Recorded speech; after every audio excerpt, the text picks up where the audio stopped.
So to start our COC3 printing, let's click the Windows, this one, then search the device and printers. So ito yon, click nyo lang. So if you observe, merong tatlong printers kung saan is may mga pangalan. Kung napansin nyo, merong Epson L120 series. Yan yung printers na ginagamit namin ngayon. So itong dalawang to, huwag nyo yung i-click kasi magka-trouble ka yan. Hindi yan yung ginagamit na printer talaga. So right click yung Epson, then printer properties, then para matest natin kung connected ba talaga siya is print test page para malaman mo kung connected siya.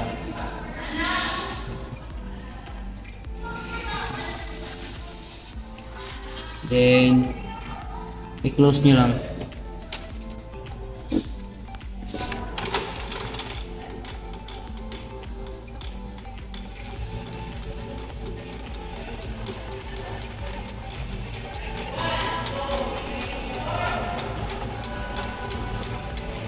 So ito na yung resulta sa pag-print. So connected na siya. So try natin sa Notepad. So let's go to Windows, then search Notepad, then enter. So maglagay tayo ng example name, Andrea Lozano, then contact number or cell phone number, ganyan, 09 stress, then address,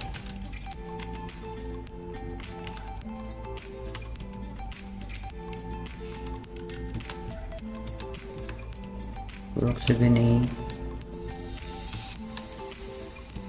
Tabot, then school CB. So to print, punta tayo sa file, itong maliit, click nyo yan, tapos may nakalagay na print. Meron siyang shortcut nga Control P, pero okay na to. Click print, then hanapin nyo yung Epson, ito, then apply, click, then print.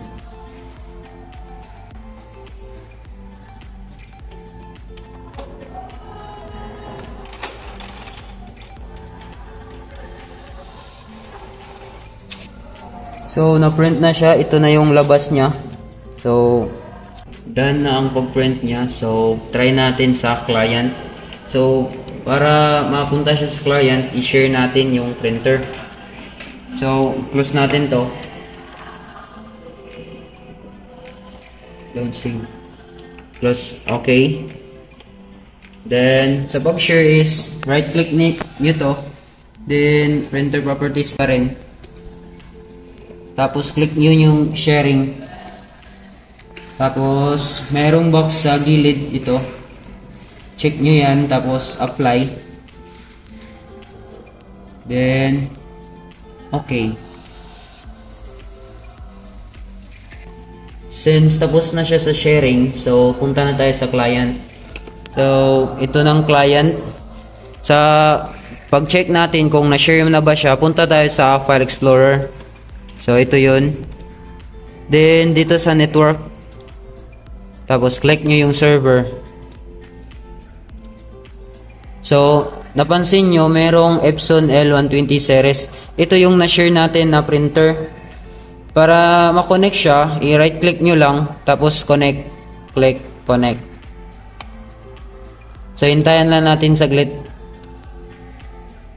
So yun, tapos na. Connected na ata to. So para ma-double check, right click nyo ulit, tapos connect. So yun, na-connect na siya. So punta tayo sa Notepad. So Notepad.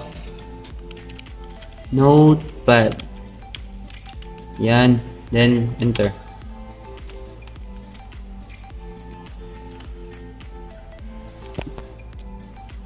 So, example. Pareha kanina. Name. Then, contact number or cell phone number. Then, address and school.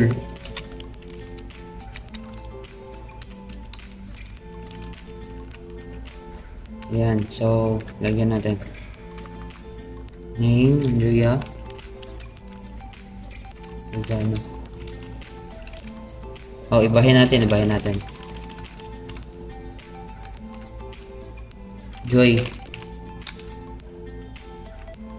Joy Flores. Then CP number 09 stress. Then address P3 Karamukam. Then school ACB.